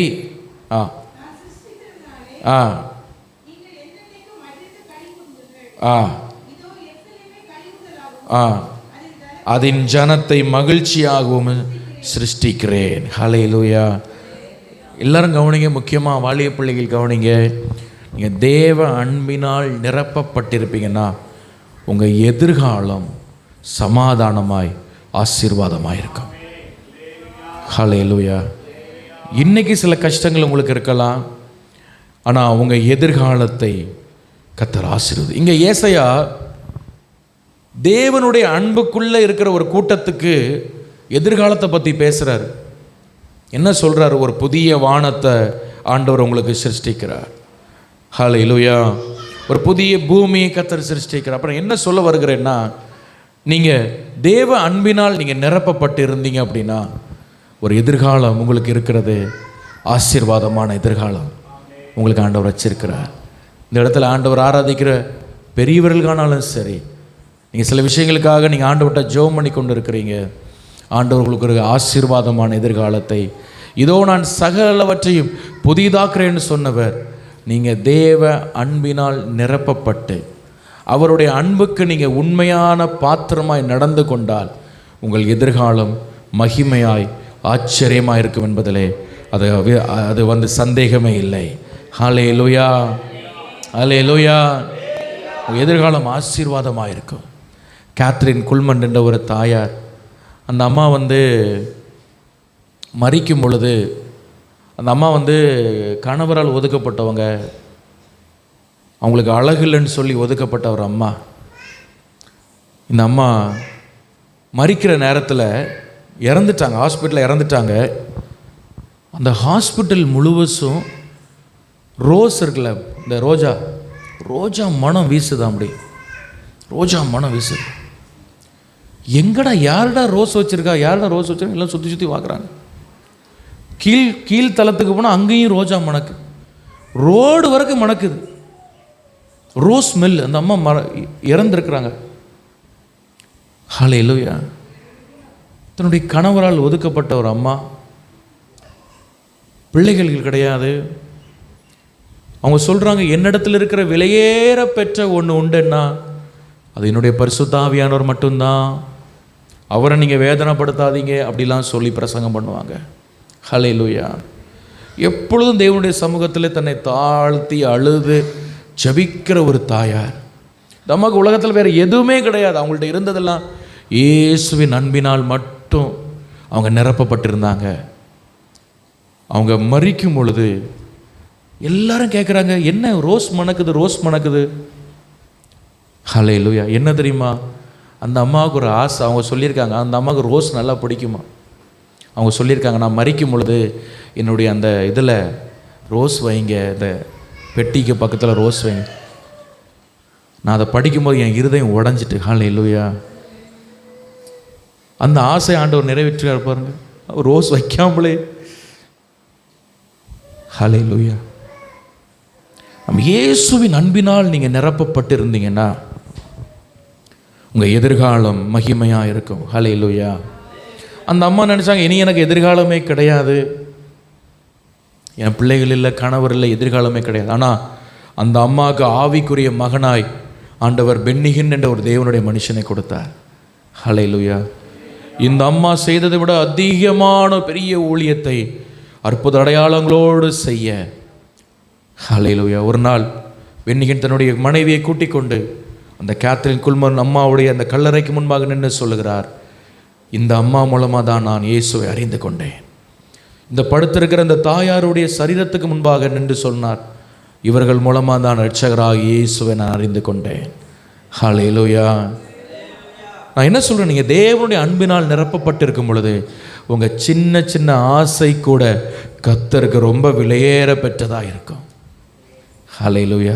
உங்கள் எதிர்காலத்தை மகிமை. நான் தம்பி, நீ நினைக்கிறியா நான் எனக்கு ஆசை தான் நிறைவேறணும், ஏன் வாஞ்சை தான் நிறைவேறணும்? தங்கச்சி, நிறைய தங்கச்சிமார் சொல்கிறது அதுதான், எனக்குன்னு சில ஆசை இருக்குது பாஸ்டர், எனக்குன்னு சில வாஞ்சை இருக்குது, சும்மா எல்லாம் தெய்வ சித்தத்தெல்லாம் செய்ய முடியாது. நீ தேவ அன்பினால் நிரப்பப்பட்டுரு. நீ ஒரு பென்சிலுக்கு ஆசைப்பட்டால் ஆண்டவர் அதை நிறைவேற்றுவார். ஹல்லேலூயா. மரித்து போன பிறகும் அந்த அம்மாவுடைய விருப்பத்தை நிறைவேற்ற கர்த்தர் அந்த மருத்துவமனைக்கு வந்தார்னா நீங்கள் ஆராதிக்கிற தேவன் எவ்வளவு சர்வ வல்லவர்னு நினச்சி பாருங்கள். அந்த அம்மாவுக்கு பெரிய ஆசை கிடையாது, ரோஸு ரொம்ப பிடிக்கும். நான் சாகும்போது என் பெட்டியில் ரோஸ் வைங்கன்னு சொன்னால் இவ்வளோதான் அந்த அம்மாவுக்கு ஆசை. நம் தேவன் பெரியவர். ஹல்லேலூயா. நம்முடைய தேவன் அற்புதமானவர். உங்கள் எதிர்காலத்தை ஆச்சரியமாய் மாற்றுவார். ஒரு மனுஷர் ஒரு கிராமத்தின் வழியாக பட்டணத்தின் வழியாக நடந்து போனானா, அவன் சரியான குடிகாரன். அவன் அந்த பட்டணத்தின் வழியாக நடந்து போனான். அந்த பட்டணத்தில் எங்கேயுமே டாஸ்மாக் இல்லை, அந்த பட்டணத்தில் எங்கேயுமே குடிக்க பணம் கிடைக்கல, குடிக்கிறதுக்கு அந்த இது இல்லை, ஷாப் இல்லை. அவன் ஒருத்தனை கூப்பிட்டு கேட்டானா, ஏண்டா இங்கே ஒரு இந்த கள்ளு கடையும் ஒரு மதுபான கடையும் இல்லை, ஏன்? அவன் சொன்னான், சில வருஷங்களுக்கு முன்பாக ஜான் வெஸ்லி என்ற ஒரு தேவனுடைய மனுஷன் இந்த பட்டணத்தில் வந்து ஊழியம் செய்தார். அன்று அவருடைய ஊழியத்தின் மூலமாய் அடைக்கப்பட்டது தான் அந்த மதுக்கடைகள். அந்த மதுக்கடையில் வேலை செய்தவங்க, அந்த மதுவுக்கு அடிமையானவங்க எல்லாரும் இயேசுவால் ரட்சிக்கப்பட்டாங்க. இந்த பட்டணத்தில் இனி மதுவே இருக்காதுன்னு சொன்னாங்க. நீ இயேசுவின் அன்பினால் நிரப்பப்பட்டால் உன் எதிர்காலம் ஆச்சரியமாக இருக்கும். ஹல்லேலூயா. ஹல்லேலூயா.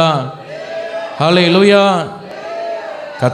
கர்த்தர் உங்களுடைய எதிர்காலத்தை குறித்து ரொம்ப அக்கறை உள்ளவராக இருக்கிறார். அது உங்களுக்கு தெரியுமா? நீங்கள் நினைக்கலாம், என் எதிர்காலம் எப்படி இருக்க பொழுதோ, இந்த இடத்துல உட்கார்ந்துருக்கிற சிலர் நீங்கள் நினைக்கிறீங்க என் எதிர்காலம் எப்படி இருக்க போகுதோ.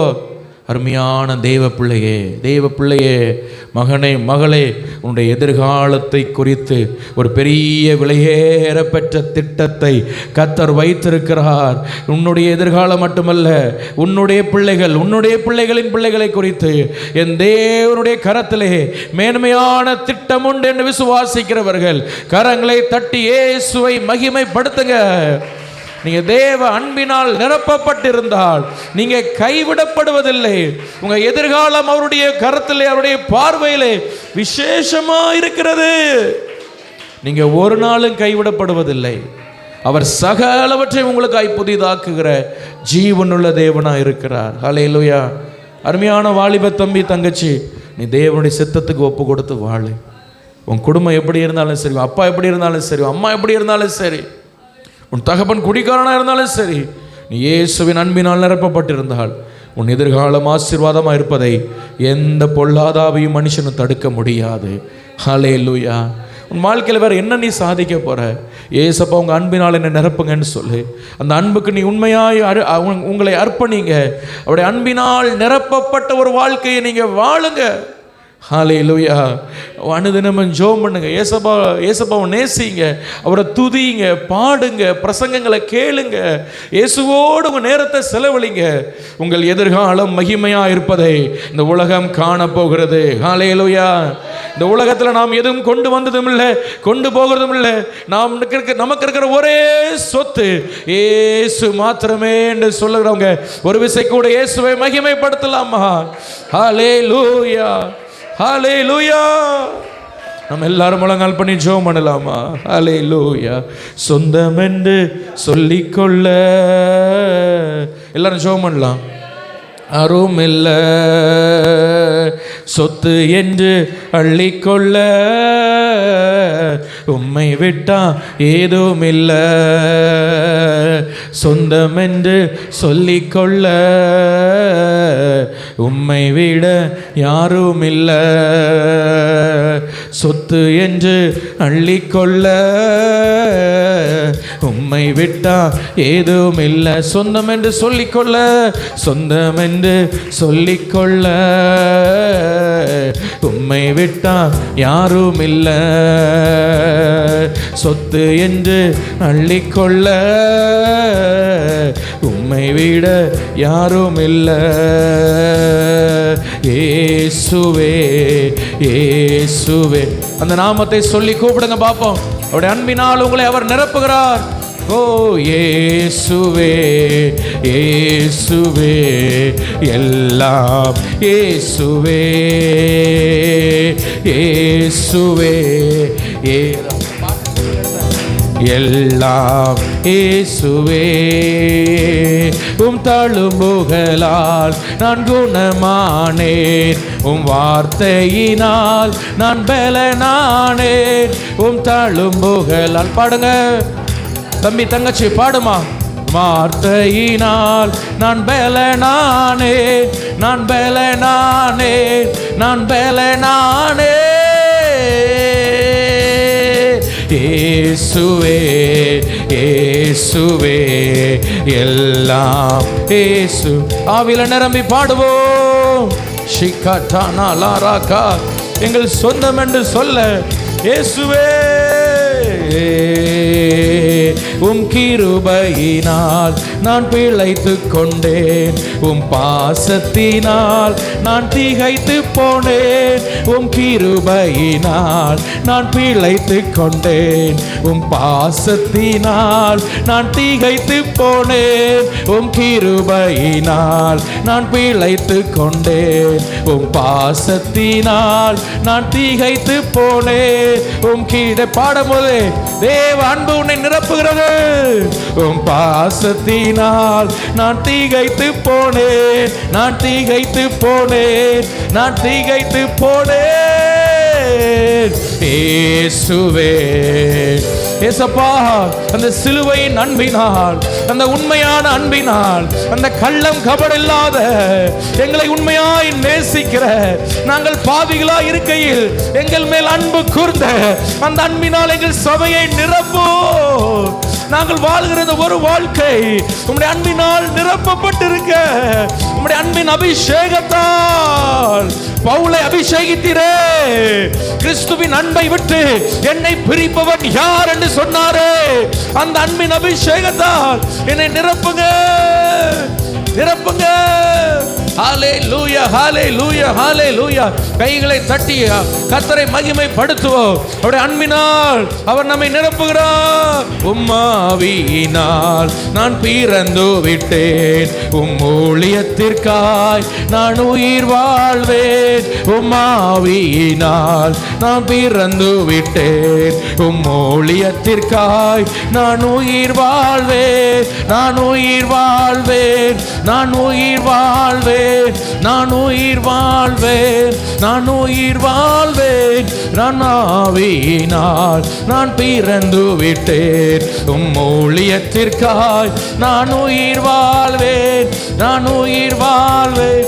நான் உமக்காய் உயிர் வாழுகிறேன். நான் வாழ்கிறது இயேசுவுக்காக. உடைய அன்பின் அபிஷேகம் உடைய சிரசிலை ஊற்றப்படுகிறது. சிலருடைய கண்களில் இயேசுவின் அன்பினால் நிரப்பப்பட்டு கண்ணீர் வருகிறது. இயேசுவின் அன்பினால் உன் இருதயம் உடைக்கப்படட்டும். உன் கல்லான இருதயங்கள் இயேசுவின் அன்பினால் உடைக்கப்படுகிறது. ஹல்லேலூயா. உலகத்தின் அன்பு, உலகத்தின் இச்சை, உலகத்தின் பாவம், பிசாசு கொண்டு வந்த சில சாப கிரியைகள் இயேசுவின் அன்பு நிரப்பப்படும் பொழுது அவைகள் சுட்டரிக்கப்பட்டு ஓடுகிறது. இயேசுவின் அன்பை விட்டு என்னை பிரிப்பவர் யாரும் இல்லை. இயேசுவே லிபராஷே எல்லா இயேசுவே ரத்தனா கஷேதலா லேகாதா லோரே கேஷிரா ரந்தரா பாலாரா தேஷகதலராக. இந்த ராமத்தன்ல ஃபுல் காஸ்பல் சபையில் ஆராதிக்கிற தேவ பிள்ளைகள், இந்த செய்தியை தூரத்தில் சமீபத்திலிருந்து கேட்கிற தேவ பிள்ளைகள், நீங்க பார்க்கிற இடங்களை முழங்கால் போட்டு ஜெபம் பண்ணுங்க. இயேசுவின் அன்பு உன்னை தொடுகிறது. இயேசுவின் அன்பு உங்களை தேடி வருகிறது. லேகடா ஷிகடா. அப்பா, உங்க அன்புக்கு ஈடாய் இந்த உலகத்துல எதுவுமே இல்லை நீங்க சொல்ல போறீங்க. ஹல்லேலூயா. இயேசுவே இயேசுவே எல்லாம் இயேசுவே சொந்தம் என்று சொல்லிக்கொள்ள உம்மை விட யாரும் இல்லை. சொத்து என்று அள்ளிக்கொள்ள உம்மை விட்டா ஏதும் இல்லை. ஹல்லேலூயா. இயேசுவே எல்லாம் இயேசுவே. ஆமென் ஆமென். அப்படி முடிந்தவர்கள் எல்லாரும் சொல்லுங்க, இயேசுவே இயேசுவே எல்லாம். வாய் திறந்து வாய் நிறைய அந்த நாமத்தை சொல்லி கூப்பிடுங்க. இயேசுவே நீங்க நேசிக்கிறீங்க அப்படின்னா ஹல்லேலூயா. இயேசுவே எல்லாமே. ஏசப்பா நீர் தான் எனக்கு எல்லாம்னு சொல்றவங்க சொல்லுங்க, இயேசுவே. உங்க கண்கள் திறக்கப்படுவதாக. இயேசுவின் அன்பை அறிந்து கொள்ள கண்கள் திறக்கப்படுவதாக. உங்க இருதயத்தில் கைகளை வைத்துக் கொள்ளுங்க. உங்களுக்காக நான் செபிக்கும் மன கண்கள் திறக்கப்படுவதாக. இயேசுவின் அன்பை அறிந்து கொள்ளும்படியாய், இயேசுவின் அன்பை அறிந்து கொள்ளும்படியாய். இந்த உலகத்தில் இயேசுவின் அன்புக்காய் எதையும் செய்யலாம் என்கிற அந்த வைராக்கியம் உங்களுக்குள் வரும்படியாய். அப்பா, நம்முடைய சபையை நம்முடைய அன்பினால் நீர் மூடுகிறபடியால் நன்றி நன்றி. நாம் ஒரு விசை கரங்களை தட்டி இயேசுவை மகிமைப்படுத்துவோம். ஹல்லேலூயா. இயேசுவே இயேசுவே எல்லாம் இயேசுவே இயேசுவே இயேசுவே எல்லாம் இயேசுவே. அவர் தம்முடைய அன்பினால் அவர் நம்மை நிரப்புகிறபடியால் ஆண்டவர் நன்றியோடு ஸ்தோத்திரம் பண்ணலாமா? ஹல்லேலூயா. ஆண்டவர்கிட்ட சொல்லுங்க, அப்பா உடைய அன்புக்கு உண்மையாக நான் நடந்துக்கணும்ப்பா. நீர் என்னை உண்மையாக நேசிக்கிறீர் எனக்கு தெரியும். ஆசீர்வாதத்துக்காக மட்டும் நான் உங்களை தேடி வரக்கூடாது. நீர் எனக்கு தந்தாலும் தராவிட்டாலும் உடைய அன்புக்கு உண்மையாக நான் நடக்கணும்னு சொல்லி இத்தனை பேர் ஒப்பு கொடுக்குறீங்க.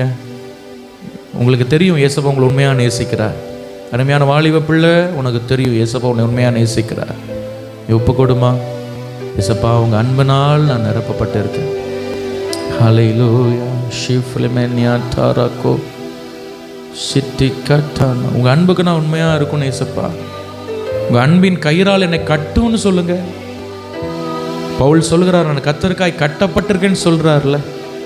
உங்கள் அன்பினால் என்னை கட்டுங்கன்னு சொல்லுங்க. ஹல்லேலூயா. நன்றி ஆண்டவர். கர்த்தர் ஆராதனை நிறைவே நமக்கு ஆசீர்வதித்தபடியால் கர்த்தரை ஸ்தோத்திரம் பண்ணுவோம். ஆமென். நாம் துவக்க முதல் முடிவு வரைக்கும் கொஞ்சம் டைம் ஆனாலும் சிலர் பொறுமையாக இருந்தீங்க. கர்த்தர் உங்களை எல்லாரையும் ஆசீர்வதிப்பார். நம்ம எல்லாரும் கர்த்தரை ஸ்தோத்திரம் பண்ணுவோம்.